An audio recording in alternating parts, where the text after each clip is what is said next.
be made part of the record. I'd ask unanimous consent that following my oral remarks that those be made a part of the record.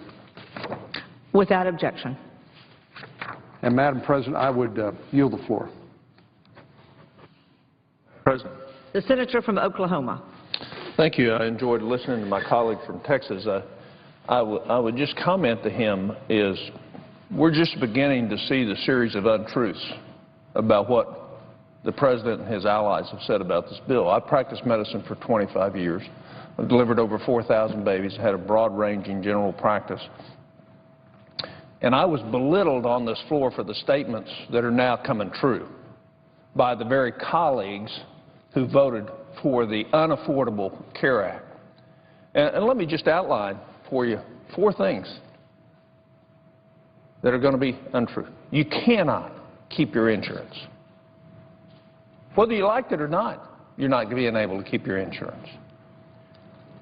You can't keep anything. I'm going to read a story here in a minute about a young man who couldn't afford his employer base but went shopping, had a vasectomy so that he could qualify for his insurance because it didn't have maternal coverage. They didn't want more children. His wife wanted to stop working. Had a wonderful plan. Can't do it now. Now he can't get insurance because he can't afford it, and he makes about $500 too much to qualify for any subsidy. So you can't keep it. The second thing is you can't keep your doctor. I'm experiencing that right now. MD Anderson, your own state, isn't covered by any of the plans. I've had a recurrence of cancer. My doctors now are at MD Anderson. I can't use them under the Unaffordable Care Act unless I want to go and spend $70,000 or $80,000 on my next procedure out of my own pocket. I'll have to go somewhere where the care is not what I would deem it to be. The third untruth is every family is going to save $2,500. It's going to be about the opposite. Everybody's going to be spending about $2,500 more. And then finally, what I was belittled is the quality of care is going to go down when they said the quality of care is going to go up. Access is going to be harder, not easier. So when the American people really find out the intention behind trying to fix health care was a good one. The system was broken. We do need to do things.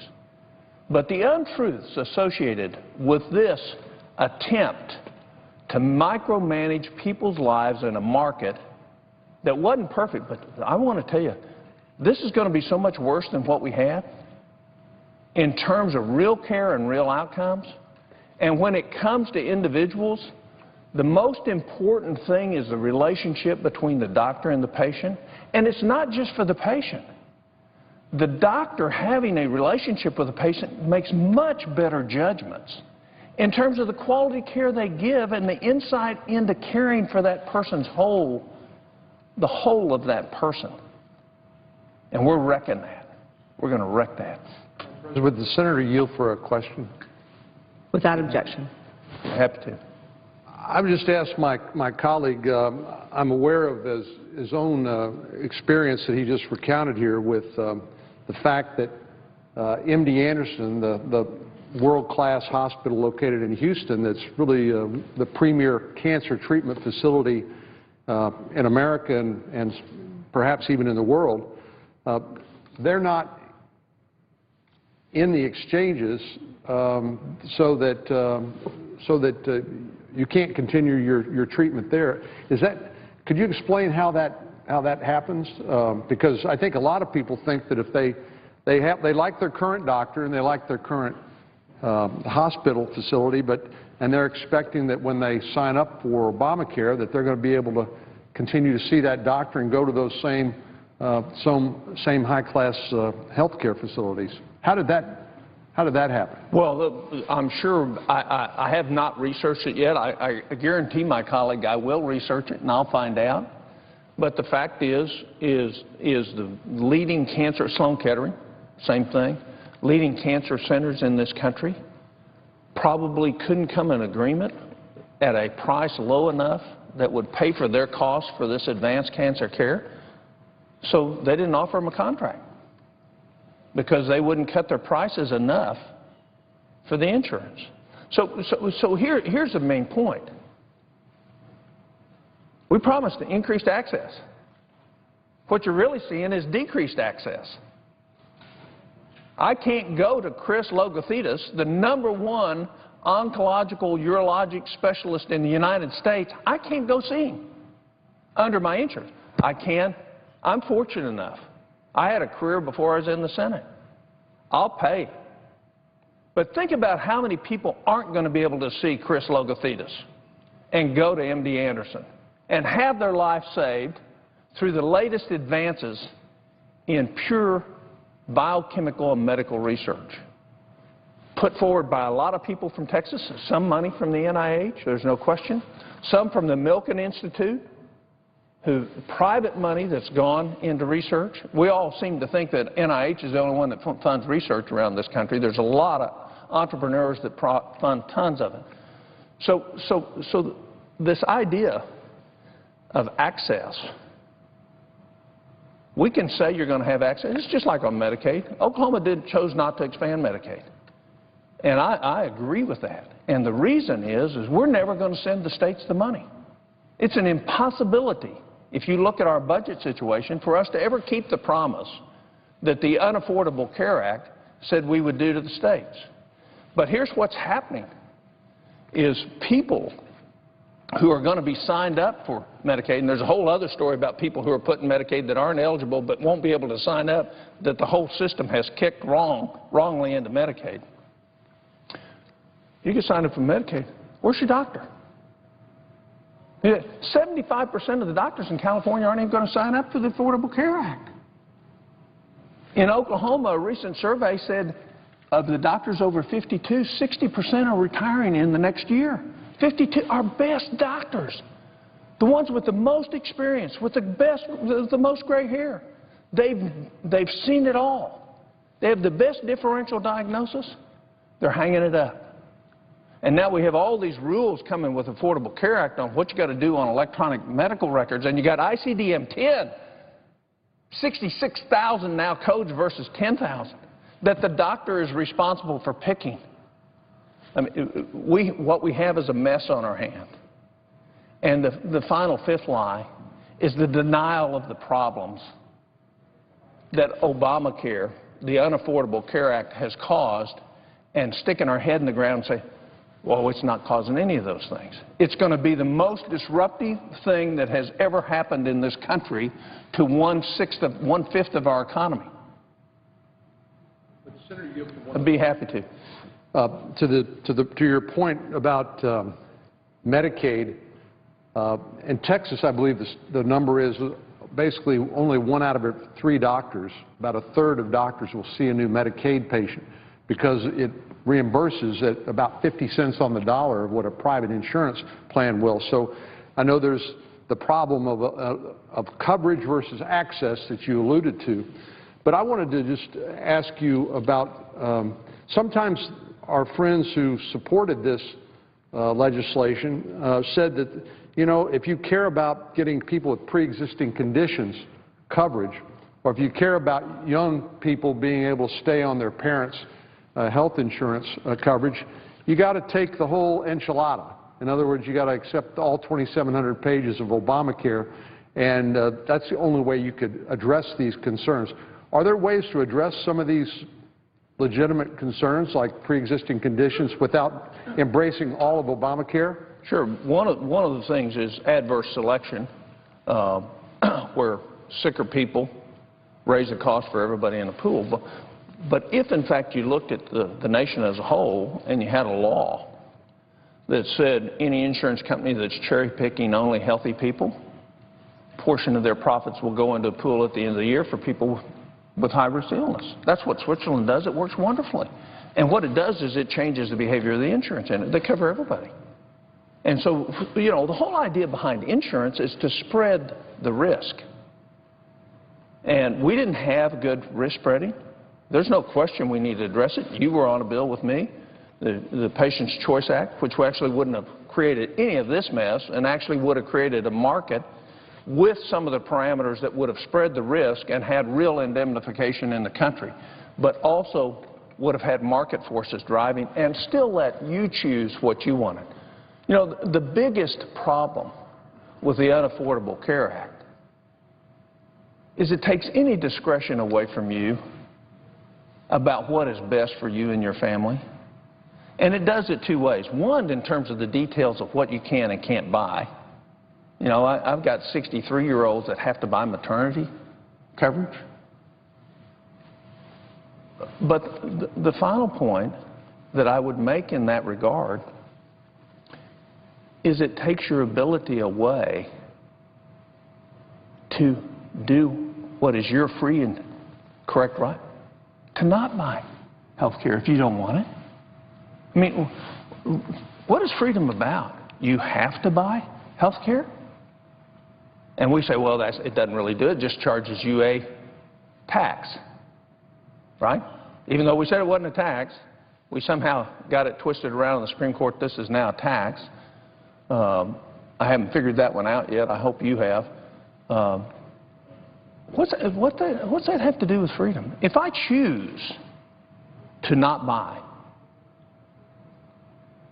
a product, what if I choose not to buy high-definition cable? Is there a penalty for me for that? In other words, does Washington really know better?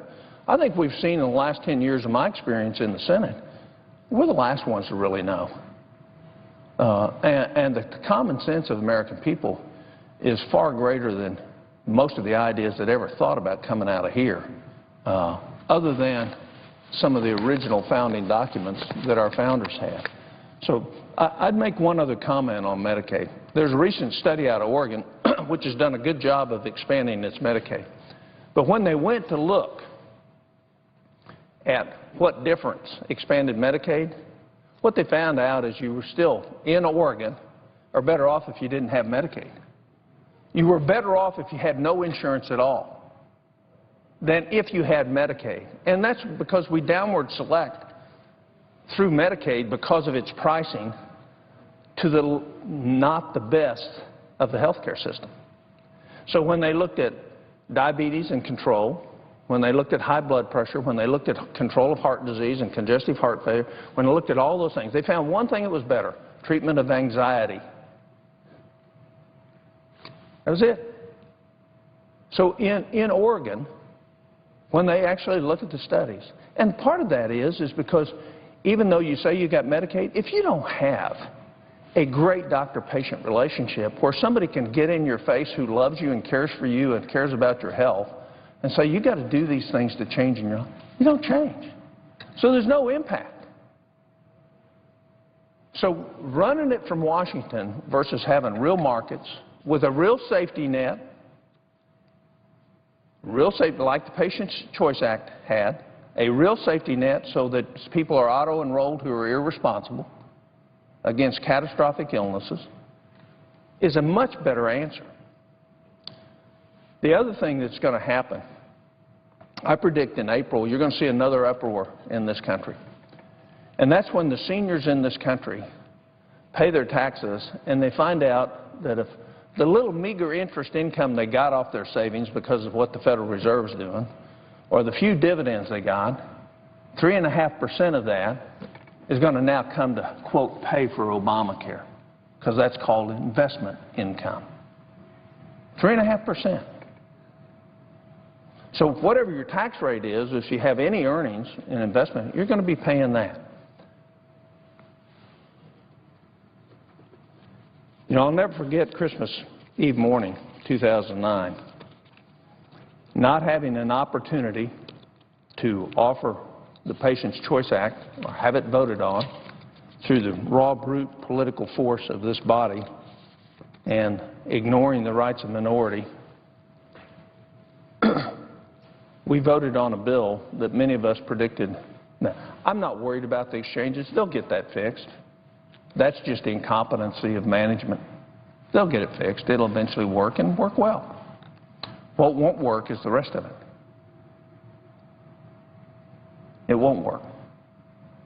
The consequences of, just look at centralized management everywhere else in the federal government. It's inefficient, most of the time ineffective, oftentimes complicated by fraud or incompetence, and we're going to do that to a sixth of our economy. We are doing it to a sixth of the economy. The other thing that's going to happen in April of this year is people who have a health insurance policy through their employment, not buying through an exchange, are going to see their personal contributions through their employer rise significantly. And that's because the insurance industry is going to have to pay for all this. And they're going to have adverse selection in what is being signed up on the exchanges. And the insurance companies that sell to the medium-sized businesses and the smaller businesses who aren't in ERISA plans, they're going to be raising the costs for small businesses. And so what's probably going to happen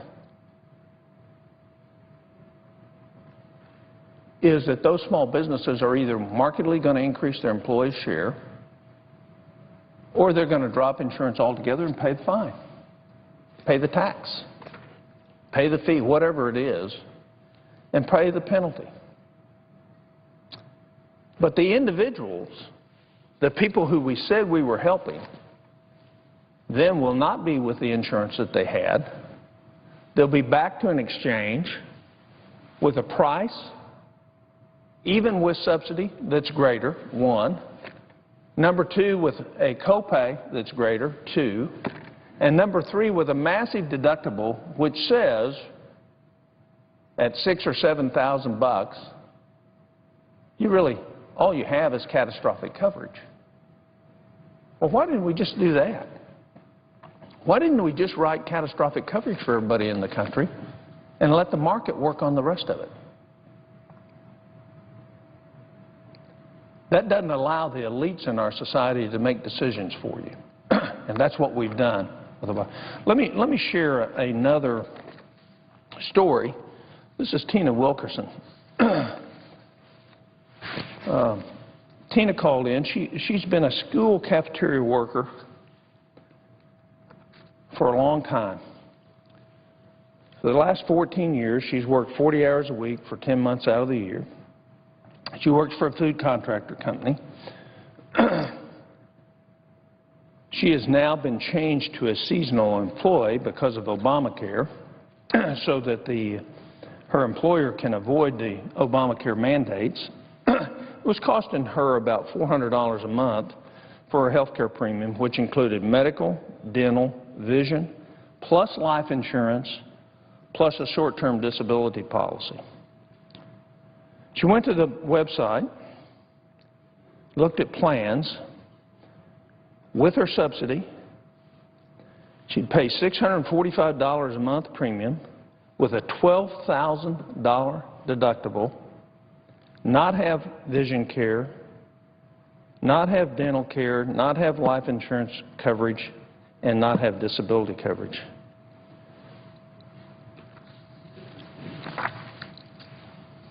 That's middle income in Oklahoma. Here's somebody, because of what we've done, is now far worse off, far more exposed in our attempt to do good. And again, I'll give my colleagues credit. Their ambitions, their goals are worthy. We're worthy. But the results are a disaster and will become much worse of a disaster. I want to spend a little minute, just a little bit of time, talking about the fact what's really going to happen in the medical world. I have four former partners, and I go by there sometimes on Friday and visit. And you can't believe the morale in the medical community today. It's unbelievably negative.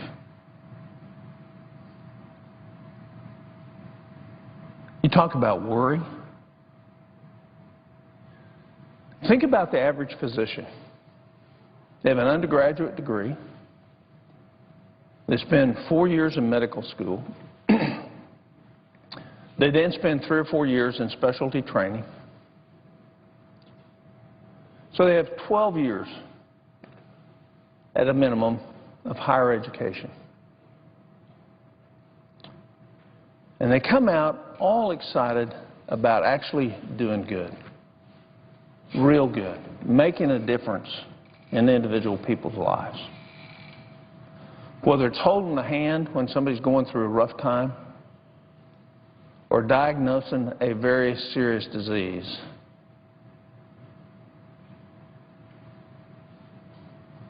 the payment for being a physician is the relationship with the patient. It doesn't have anything to do with money. It has to do with helping your fellow man. And I want to tell you that is totally upside down right now.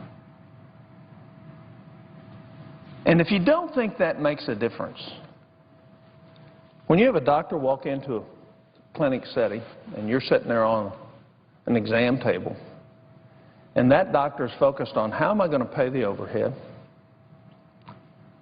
how am I going to buy the next piece of equipment that I need to actually care for you the way I need to care, how am I going to buy insurance for my own employees, how am I going to pay the necessary bills, and oh, by the way, I've got the Independent Payment Advisory Board coming that's going to tell me what I can and can't do as a physician, regardless of how I'm trained, regardless of what I know, regardless of how much gray hair, regardless of how much experience I have in terms of really caring for folks. I'm going to have a group of unelected, appointed bureaucrats decide what I can and can't do for you. And then on top of that, we have ICD-10. Most people don't know that. That's a diagnostic code manual that has just been expanded from some 10,000 diagnoses to over 66,000 with federal penalties if you don't explicitly get it down to the details. It's not enough that you broke a metacarpal in your hand. You now have to label which hand, which finger, and then describe in subsets the fracture. Your nurse can't do that for you. You got to do that. So now we're taking more time away, and the penalties are going to be severe if you don't do it right. Matter of fact, they won't pay you from Medicare or Medicaid if you haven't done that. No significant benefit to the healthcare community, but certainly a mandated bureaucratic cost on every physician practice in this country that will offer no long-term benefit to the individual patients. So now you have a doctor walking in and may have been up all night the night before delivering a baby, carrying this added burden of all this bureaucratic mess that the Affordable, Unaffordable Care Act placed on physicians in this country. Think that has any impact on diagnostic skills, on compassion, on empathy? Think it will impact care? It certainly will. It's going to have a devastating impact. I want my physician focused on me. I don't want them worried about the federal government. I don't want them worried about IPAB. I don't want them worried about ICD-10. I don't want them worried about whether or not they've met the requirements of the electronic medical record. I want them worried about me, and I want them concentrating on me. And so we put this big distraction out there because we know better than the market, than the trained professionals, and the arrogant assumption that we know better than the average American about what they need. Because we've already told them what they must buy. And we've told them if you don't buy what you must buy, here's the penalty. And thank goodness the young people in this country have figured that out. Which just brings us back to the integrity of the statements of the President. What did he say? We've seen all sorts of rationalization, everything. If you like your insurance now you can keep it. Is that right? Well, right now for 5,800,000 and soon to be 15 million Americans, that isn't true. They knew it wasn't true when they said it, but it sounded good. Second deceitful thing. If you like your doctor, you can keep your doctor, period. Oh, really? Can I, if I didn't have individual separate means, keep Chris Logothetis? No. No. You can't keep your doctor. You can have a new doctor based on what your insurance company, based on what the pricing mechanisms has said. You can have one of those doctors. But if your doctor isn't on that list, you can't keep them. So somebody that may have delivered all your babies, taken care of your parents, delivered your baby's baby, cared for your husband's heart attack, knows everything about your family, knows your psychosocial profile, knows your emotional needs, that's really been your ally in life, that's gone for millions and millions and millions of Americans. But oh no, if you like your doctor, you can keep your doctor.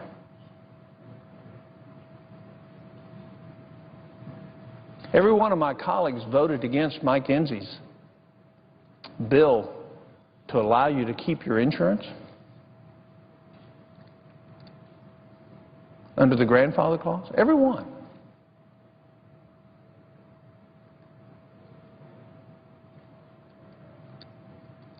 Mike Enzi knew what was going to happen. He put a bill on the floor. And all my colleagues said, no, we don't want you to be able to keep your insurance. Doesn't work that way. What about the deceit of this? Is it significant? Sure it is. It's a matter of trust. Third thing, the promise of President Obama that on average your health insurance costs will go down $2,500 a year. Now, I don't know who told him that, whether Dr. Emanuel or who. I don't know what whiz-bang accountant or financial forecaster told him that. But it's just the opposite of that. Probably the average American's going to spend about $2,500 more trying to get equivalent care to what they had, not keeping their same insurance and not keeping their doctor. And then finally, the deceit that is assumed but not spoken is that your doctor's going to get to make decisions for you, with you, about your health care. Because when the Independent Payment Advisory Board gets going, it's not just about Medicare. It's about everybody. And if a group of unelected bureaucrats think I shouldn't run a non-stress test on a pregnant woman that I'm watching closely, and they say you can't do that, I won't be able to do that. So we're going to have a group of people practicing medicine in this country that don't know the patient, don't know the situation, don't have their hands on the patient, haven't ever touched the patient, making decisions about what kind of care that patient will get.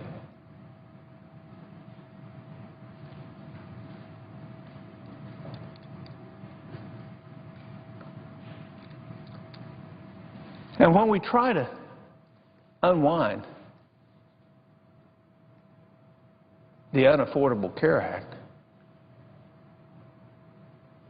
we have a routine course of no's. So the consequences is who's going to be held accountable for this? The total disruption of the indemnification market in this country is now occurring in terms of health care insurance.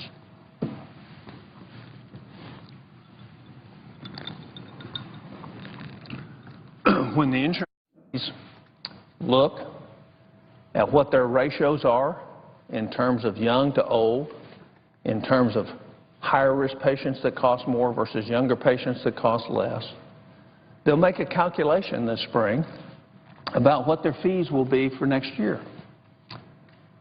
And the Obama administration did something else deceitful,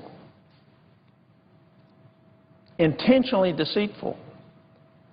Before the election next fall, they don't want you to know how much the health care costs are going to rise. And so they changed the date at which you will make a selection for next year and in which those prices will come through till after the November elections next year. Because they know if you know the significant increase in costs that are going to come next year, not just this year, but next year based on the adverse selection in the mix of all the insurance companies in this country, they know that the rise in your health insurance cost is going to be significant. So what did they do? They passed a little rule that changed the date to make the knowledge of that information available to you, the purchaser, come after the election. So you won't be a fully informed voter knowing that your insurance costs are going to rise 20 or 25% again next year under the Unaffordable Care Act. The Unaffordable Care Act.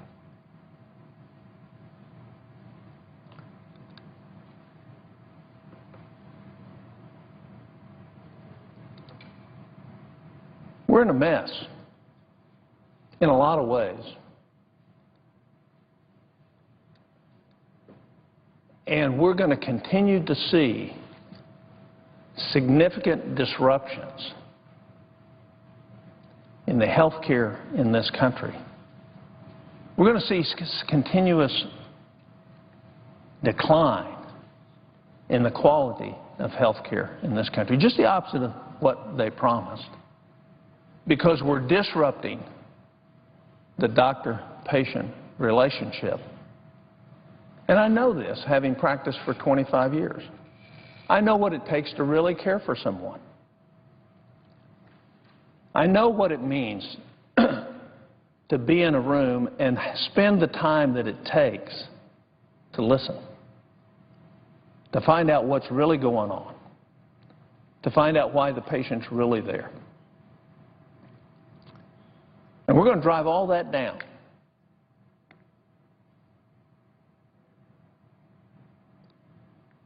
And we have this payment system on Medicare, which pays on the basis of procedure, which is a dumb system, instead of paying on the basis of time that's spent with a patient. And what most people don't recognize is all reimbursements in this country for physicians, unless you're at a concierge medicine, which is the other thing I'll talk about in a minute, is it forces doctors to spend less time with their patients. Because as we crank down reimbursements, either through Medicaid or through insurance or through Medicare, and a doctor has a fixed overhead which has been markedly expanded under mandates associated with the Affordable Care Act, time means less quality care. Less time means less quality care. There was an interesting study done recently about how long after your doctor comes into the room and asks, why are you here today, how long before you're interrupted because the doctor's in a hurry to get to the next patient? And it's 6.5 seconds. So our reimbursement mechanism mandated by the federal government, another positive aspect of us meddling in markets, is decreasing the time, the quality, and the quantity of health care that patients rightly deserve when they're sitting in your office. Now, what's a market doing about this? There's this growing expanse of what's called concierge doctors. And what, for a certain fee, that doctor's yours, no matter how many times you want to go to them or them per year, no matter what your needs are, they're available to you 24 hours a day, 7 days a week, 365 days a year. And how's it work? Well, most people can't afford concierge medicine. It's about $1,000 a year that you just pay. The insurance doesn't reimburse you for it. You pay $1,000 and you're available. You get a comprehensive, thorough health care screening exam once a year. All your tests are included in that as far as blood tests and laboratory tests at a physician's office. And then if you have a need any time during the year, you have access to that physician. What do we find? The first studies that have come out on that, where we take the time pressure off the doctors and let them actually practice medicine the way they were trained, is that they order 40% fewer tests. Isn't that interesting? The axiom in medicine that every doctor is trained with is if you will listen to your patient, they will tell you what is wrong with them. Whether that's a cancer or diabetes or heart disease or anxiety or depression or hypertension. But it takes time. It takes an interaction. And it takes a great differential diagnosis. The Unaffordable Care Act is destroying that. That's why you're seeing this little blurb out into the market where you see concierge medicine. Because now the reason they're ordering fewer tests is they spend about 5 times as long with the patient. Because they're not in a hurry to get to the next patient. Because they're not making their money off by filling out a code and filing it with an insurance company. There's a complete relationship between the physician and their patient.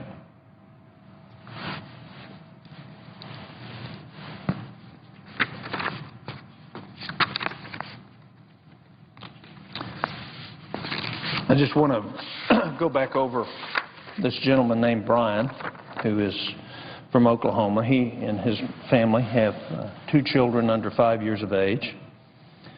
They believe what the president said when he told them they could keep their health insurance plan and their doctors if you liked it. Brian recently called my office and said, that isn't true. That was a lie to me. It was deceitful. It was untrue. Brian works in Tulsa. And the company he worked for, he felt the insurance cost was too much. So he didn't take insurance as an employer, and he went on the private market and bought, through Community Care in Tulsa, a plan that he and his wife could afford. His wife decided to quit working, stay home, and raise their 2 kids. And so he was paying $330 premium, but it didn't cover maternity care, and they didn't want any more children. So he underwent a vasectomy, an elective procedure to make sure he wouldn't have more children. On November 1st, Brian received a letter in the mail stating as of November 1st of this next year, he'd be terminated from his current plan.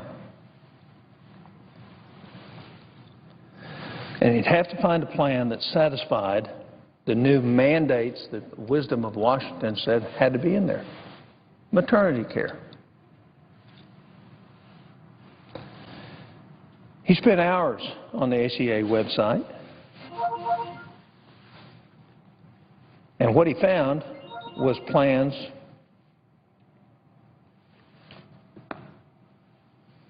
that range in cost from $800 to $1,100 a month.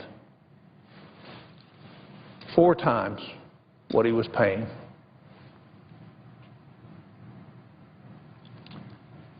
He can't afford that.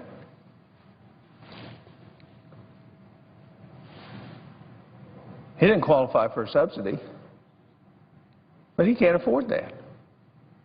So now, what's he do? He had a plan for $300 a month, $330 a month that met his needs, covered what he and his wife thought he needed covered.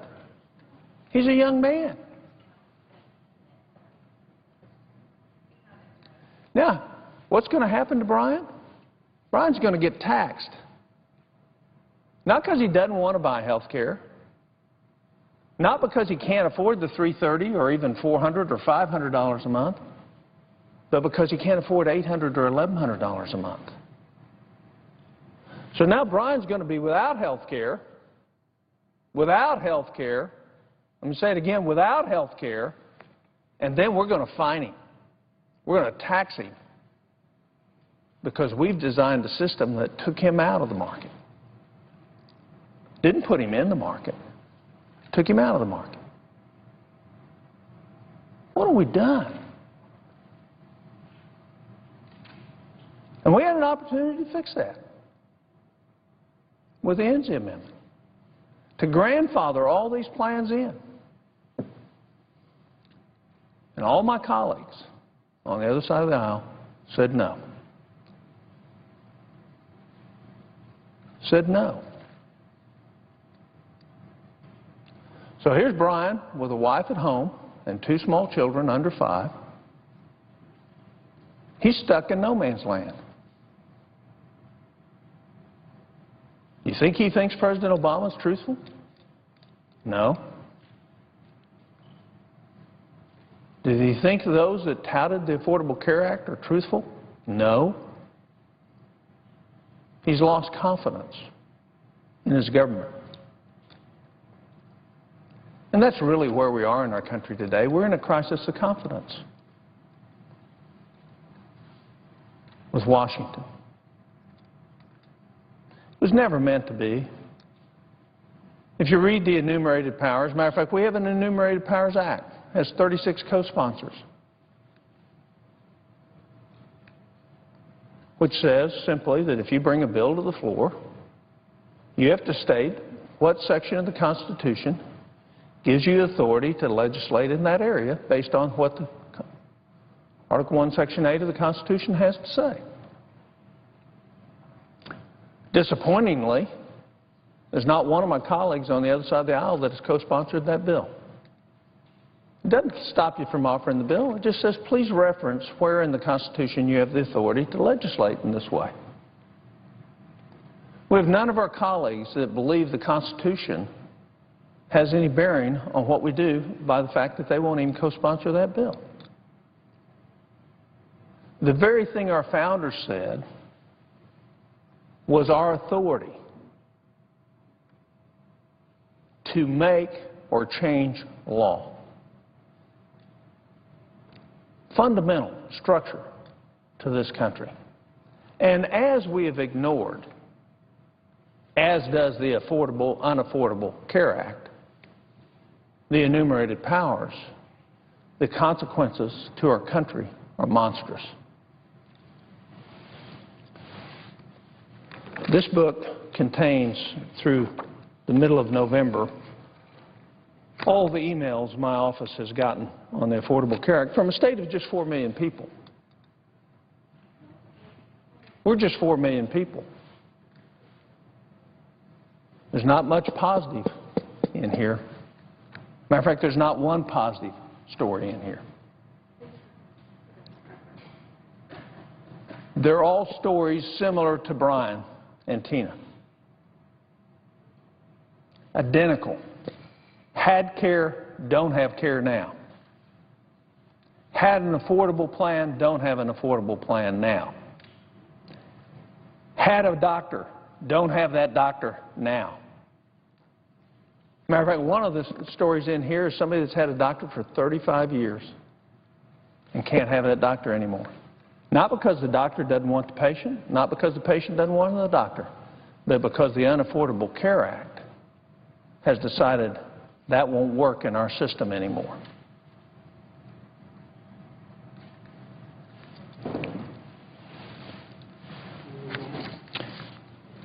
You know, we've heard through the press that we didn't have any ideas on health care.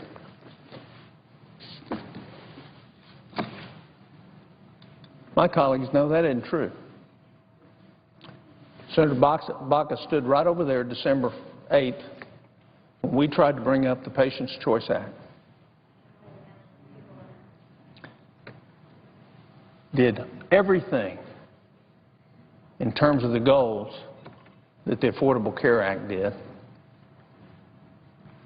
without raising taxes, without disrupting the indemnification market in this country, creating a true safety net for those that could not afford health care, created auto enrollment for the irresponsible. We were never allowed to vote on that. Very similar to what we're seeing now on the defense authorization bill. Got to pass one, but you can't have it your say. My 4 million people don't count when it comes to the defense authorization bill because they don't like the amendments I might offer. Under the Constitution, it is illegal for the Pentagon not to give a report of how it spent its money. It's a violation of the Constitution. We have an Audit the Pentagon Act. It has real teeth in it. There's somewhere between $50 and $100 billion worth of waste a year in the Pentagon. You'll never manage the Pentagon if you can't measure what you're doing. We don't get an opportunity to offer that. It's smart, good government amendment. Not in there. Not ever going to get to offer it. Why? Because the majority leader in this body has decided he'll decide what amendments are offered and what won't. This is no longer the greatest deliberative body. This is a mimic of the House of Representatives, the exact opposite of what our founders intended the Senate to be. You see, their genius was is they created a House of Representatives to be responsive to the populist demand of our country. That's why elections were every 2 years for the House of Representatives. And when the Senate was first formed, it was an appointed body by the state legislatures. And it was for 6 years term. And Jefferson wrote the rules, the first rules under which the Senate would operate. And the Senate was designed to make sure there could never be a tyranny of the majority like we see today. That the minority rights of those in opposition would never be limited. For the first 130 years, it took absolute unanimous consent to do anything in this body. The rules were always changed when the rules changes were made with a 2/3 vote of those duly sworn and present until November of this year.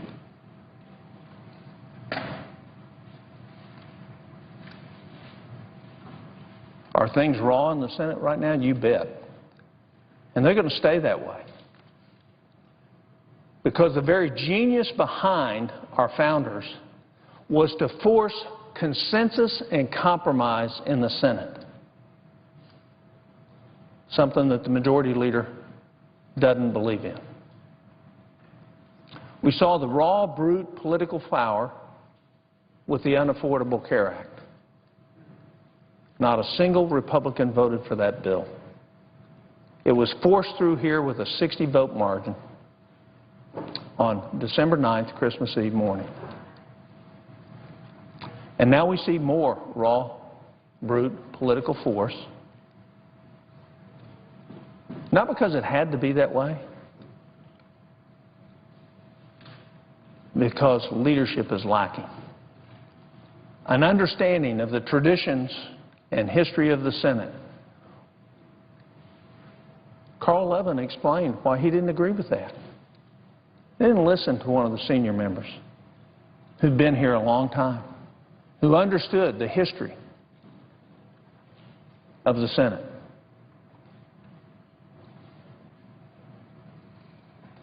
And so consequently, we find ourselves in a situation where consensus is not derived. The mechanism to force consensus has been diminished. Long-term thought goes out the window, and bipartisanship will as well.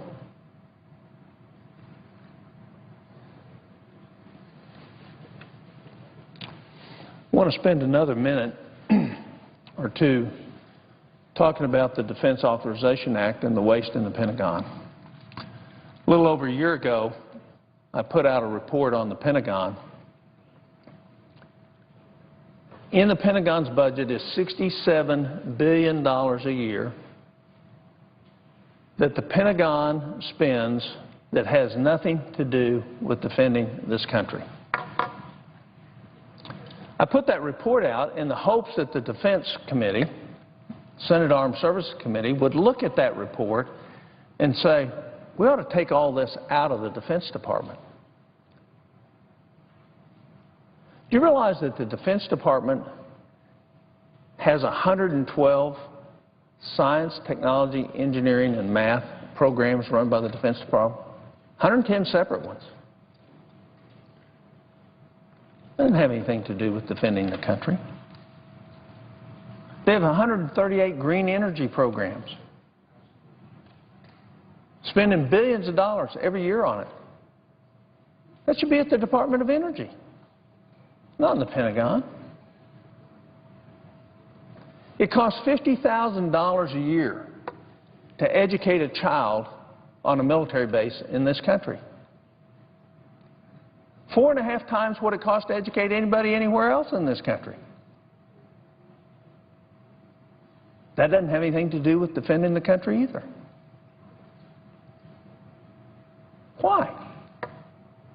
So you got $67 billion. Not one aspect of that was acted on in the Defense Authorization Act.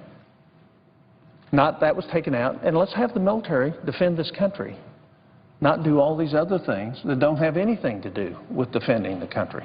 And oh, by the way, as we move that $67 billion out, it's estimated we can save about $15 billion by overhead absorption by moving medical research to the NIH where it belongs, instead of the billions of dollars we send at the Pentagon on medical research that doesn't have anything to do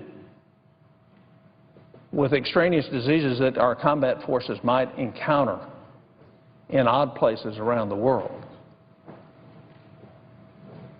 So $67 billion, we could have saved $15 billion. $15 billion is 3/4 of what the new, quote, agreement between the House and the Senate on the budget for the next 2 years is. We could have saved that.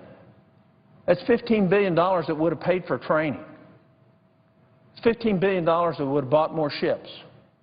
$15 billion that would have worked on missile defense now that we're going to need it, that since Iran's going to be eventually armed with a missile-based nuclear weapon.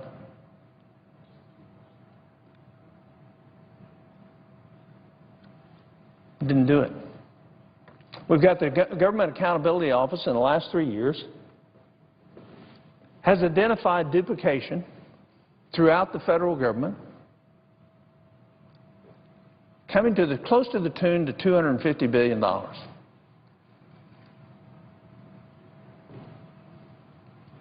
One committee in the House has actually acted on their report.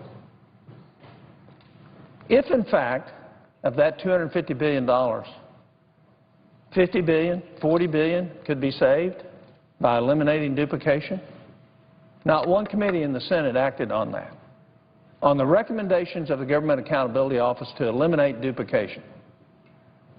Not one. Not one bill that came to the floor. We've tried to insert a lot of it, but we can't offer amendments anymore. We don't have the opportunity for the 4 million people of Oklahoma to have a say on what happens.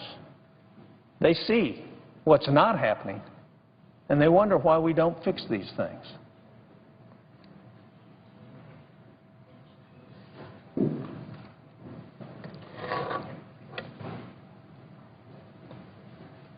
Let me create a scenario for a minute. What do you think would happen in the country if we actually did the things that the Government Accountability Office recommends we do? What do you think the people would think? If we really eliminated the duplication, if we really eliminated the fraud, if we really eliminated the waste, the American people's confidence in Congress would rise. We're actually addressing the problems. We're actually addressing the key components that make us in deficit every year. Now, it's true. My colleagues all tell me the biggest problem is our entitlements. That's true. But it doesn't mean you don't worry about the smaller problems. As a matter of fact, I'm reminded as I see the President in the chair that I owe him some information on some programs that I forgot to give him that he asked me for in November. But if, in fact, we did all those things, if our committees were charged through the leadership of this body, go eliminate the duplication, consolidate the programs, save the money because we need the money right now. We need to not be charging it to our children. What do you think would happen to confidence in this country? It'd rise in us. We'd actually be doing what the people expect us to do. Nobody in the real world gets to do what we do, ignore the real problems, don't act on the real problems, and say, well, it's too hard, it's too difficult.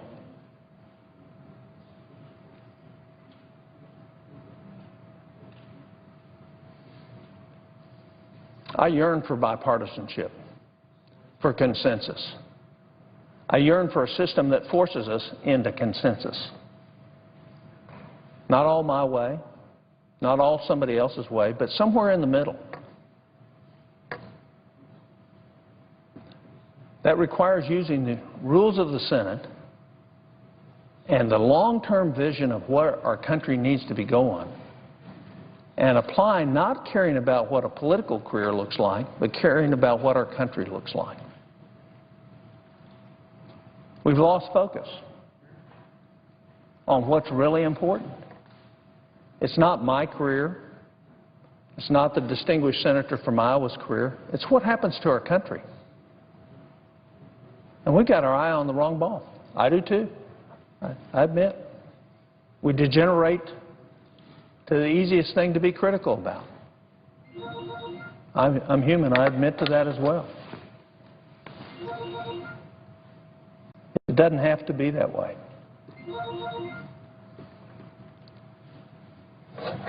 So I see that the majority leader and several others are on the floor. I will yield the floor in anticipation of our vote. All time has expired. Is there any time left at all for a minute? The question is on the Feldblum nomination. Don. Is there a sufficient second? Appears to be. Clerk will call the roll. Mr. Alexander, Ms. Ayad, Ms. Baldwin, Mr. Barrasso, Mr. Baucus, Mr. Begich, Mr. Blumenthal, Mr. Blunt, Mr. Booker,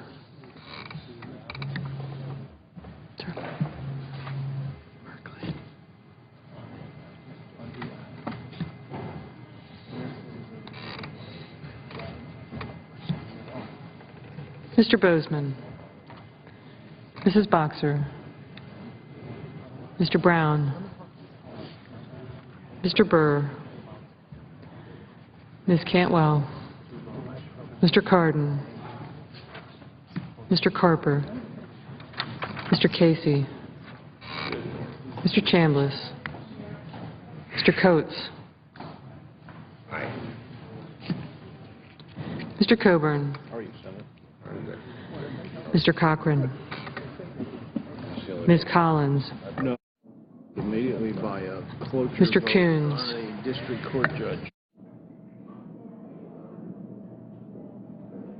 are we right?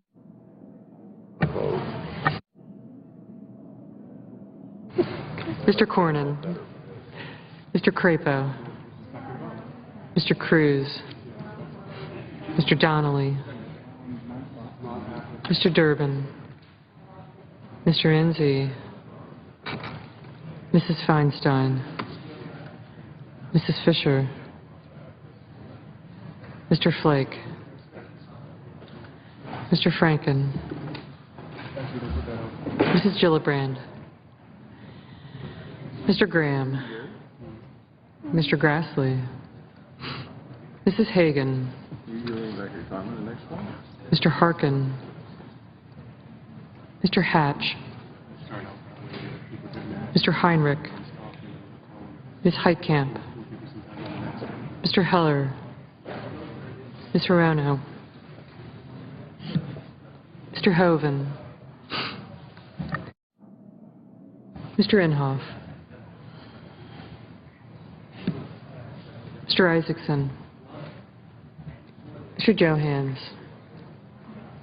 Mr. Johnson of Wisconsin, Mr. Johnson of South Dakota, Mr. Kane, Mr. King, Mr. Kirk, Ms. Klobuchar, Ms. Landrieu, Mr. Leahy, Mr. Lee, Mr. Levin, Mr. Manchin, Mr. Markey, Mr. McCain, Mrs. McCaskill, Mr. McConnell, Mr. Menendez, Mr. Merkley, Ms. Mikulski, Mr. Moran,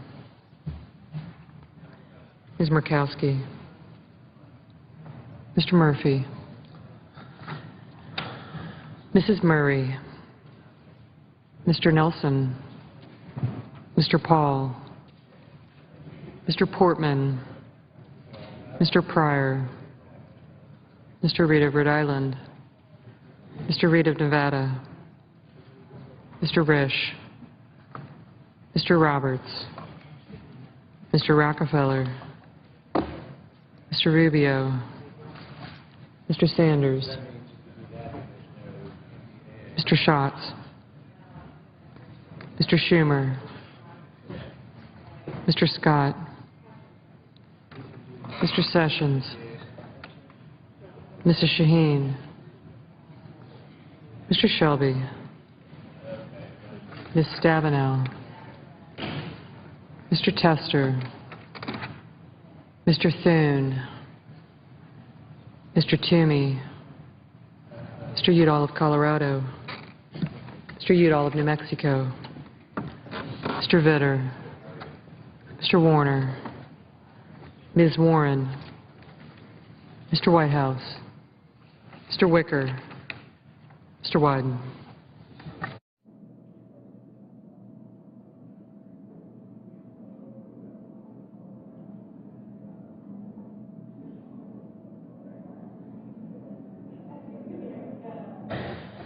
Senators voting in the affirmative: Blumenthal, Booker, Cardin, Franken, Harkin, King, Merkley, and Reid of Nevada. Senators voting in the negative: Graham, Johans, and Paul. Ms. Warren. Ms. Warren, aye.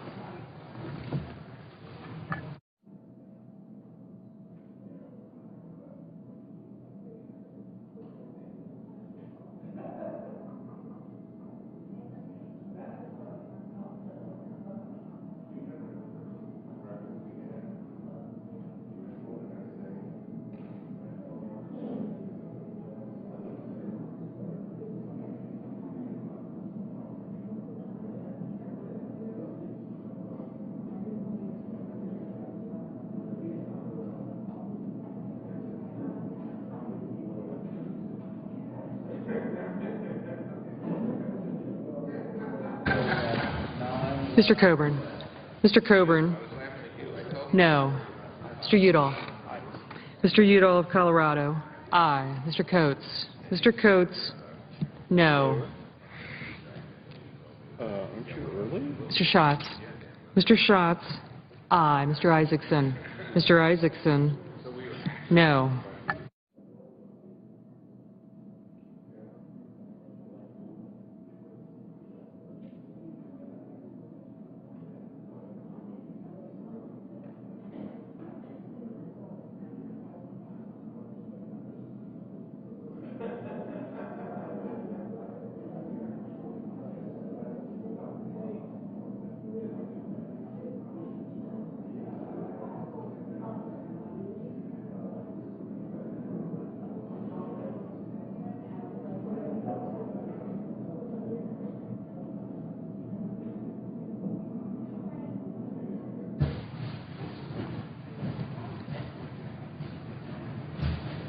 Mr. Crapo. Mr. Crapo, no.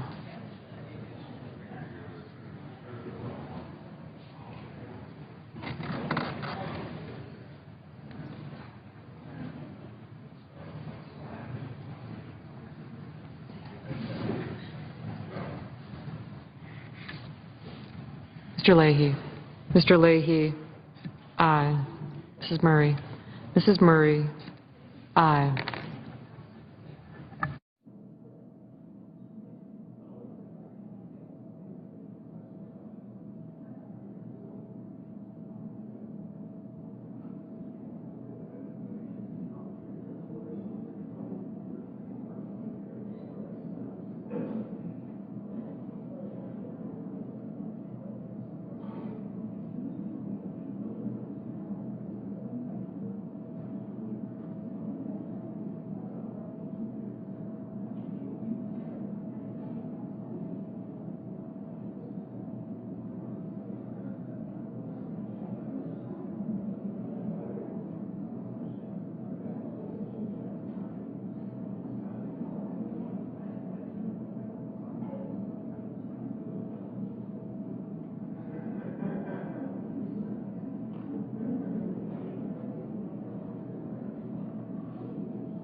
Mr. Murphy.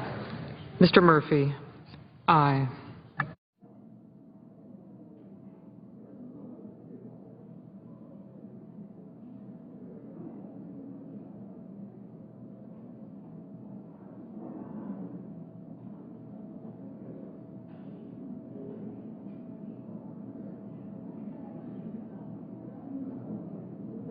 Mr. Roberts. Mr. Roberts, no. Mr. Tester. Mr. Tester, aye. Mr. Heinrich. Mr. Heinrich, aye. Mr. Reed. Mr. Reed of Rhode Island, aye. Mr. Sanders. Mr. Sanders, aye.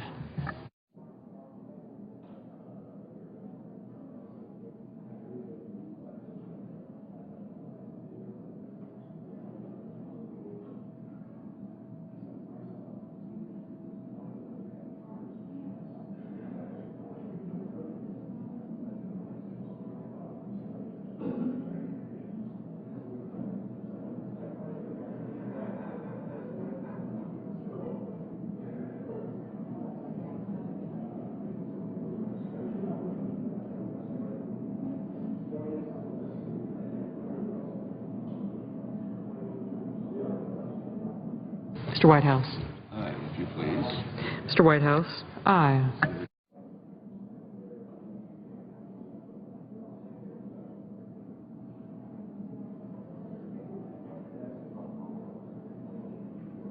Burr.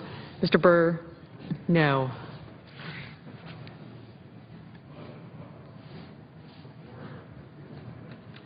Mr. Cornyn. Mr. Cornyn, no.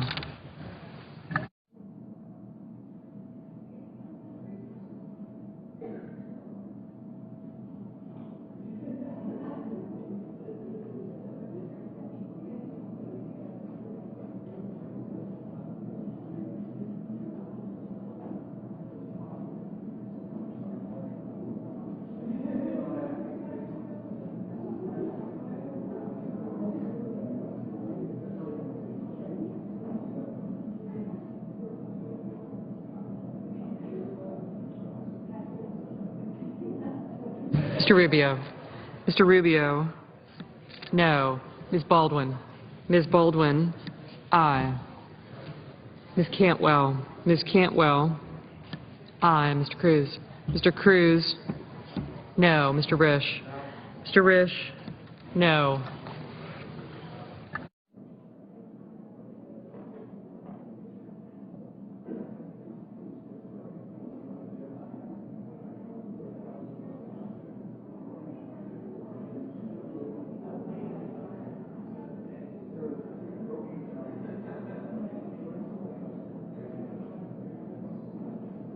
Mr. Durbin. Mr. Durbin, aye.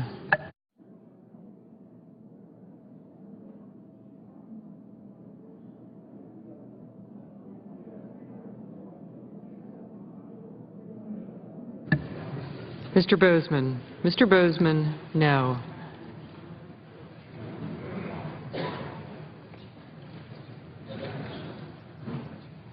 Mr. Menendez. Mr. Menendez, aye.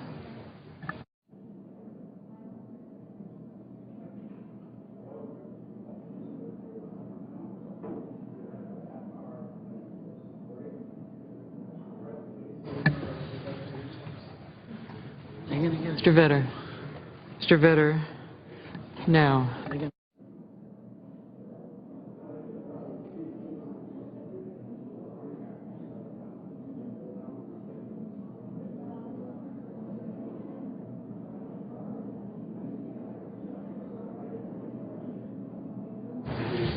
Ms. Collins, aye. Mr. Schumer. Mr. Schumer, aye. Mr. Hatch. Mr. Hatch, no. Mr. Moran. Mr. Moran, no. Ms. Heitkamp, aye. Ms. Ayotte. Ms. Ayotte, no. Mrs. Fisher. No. Mrs. Fisher, no. Ms. Klobuchar. Ms. Klobuchar, aye. Mr. Enzi. Mr. Enzi, no.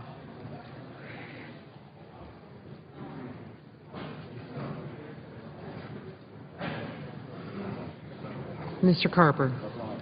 Mr. Carper, aye.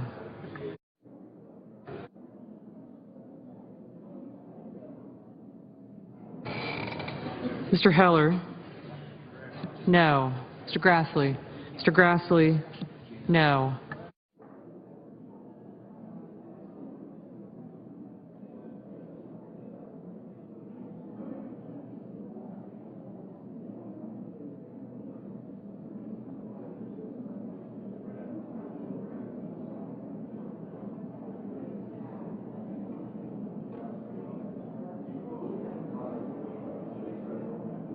Mr. Alexander. No.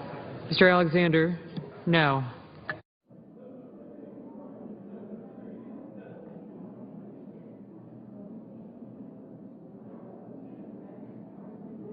Mr. Donnelly. Mr. Donnelly, aye. Mrs. Hagan.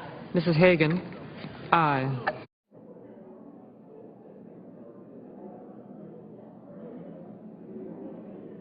Mr. Wicker. Mr. Wicker, no. Mr. McConnell. Mr. McConnell, no. Mrs. McCaskill. Mrs. McCaskill, aye. Mr. Markey. Mr. Markey, aye.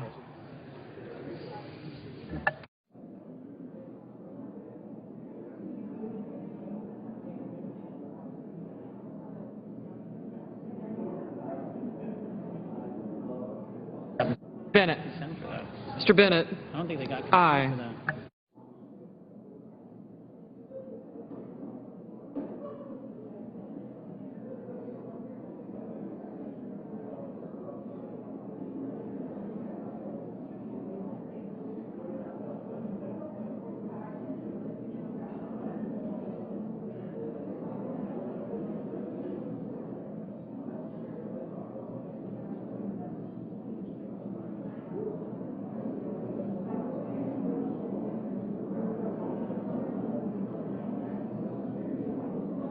Right.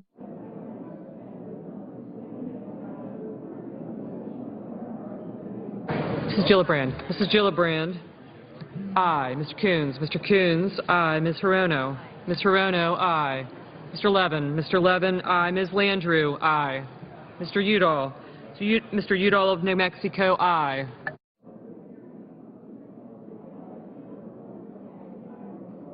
Mr. Kane. Mr. Kane. Aye. Mr. McCain. Mr. McCain. No. Mr. Cochran. Mr. Cochran. No. Mr. Toomey. Mr. Toomey. No. Mr. Casey. Mr. Casey. Aye. Mr. Corker. Mr. Corker. No. Mr. Sessions. Mr. Sessions. No. Mr. Brown. Mr. Brown. Aye.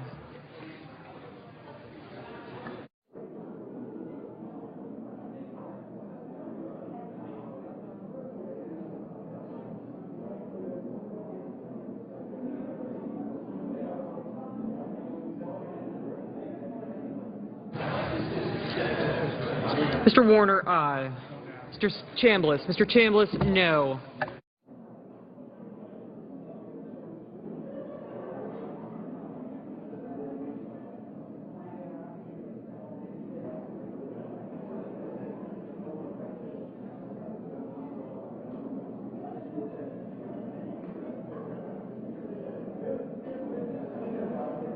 Mr. Johnson. Mr. Johnson of South Dakota, aye.